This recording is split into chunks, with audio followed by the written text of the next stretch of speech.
नमस्कार शेतकरी बंधूंनो, आज आपण पशुखाद्याच्या खर्चामध्ये बचत करण्यासाठी हायड्रोपोनिक्स तंत्रज्ञानाचा वापर करून आपण जनावरांना कमी जागेत, कमी खर्चात व कमी पाण्यात चारा उत्पादन करून देऊ शकतो। यामुळे जनावरांना उत्तम प्रतीचा चारा मिळून आपल्याला दुग्ध उत्पादनातून फायदा मिळू शकतो। यासाठी हायड्रोपोनिक्स तंत्रज्ञान महत्त्वाचे आहे।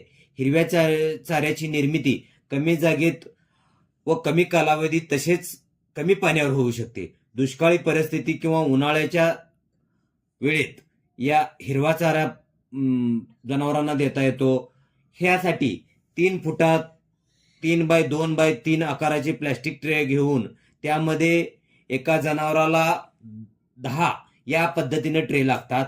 यामध्ये मका, गहू, बाजरी, ओट किंवा तृणधान्य यापैकी एका धान्यापासून आपण चारा निर्मिती करू शकतो। या पद्धतीत तृणधान्याचे बियाणे मोड उगवण्यासाठी 12 तास पाण्यात भिजत ठेवतो व 1 किलो बियाण्यापासून 2 लिटर कोमट पाणी घेऊन त्यामध्ये पाणी काढून ते धान्य गोणीत 24 ते 36 तास दाबून ठेवतो आणि नंतर या तृणधान्यास मोड येण्यास सुरुवात होते।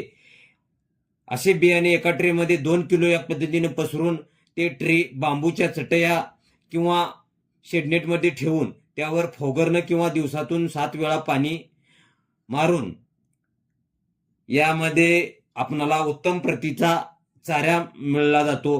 15 ते 12 दिवसात 30 सेंटीमीटर उंचीचा हा यापासून चारा तयार होतो।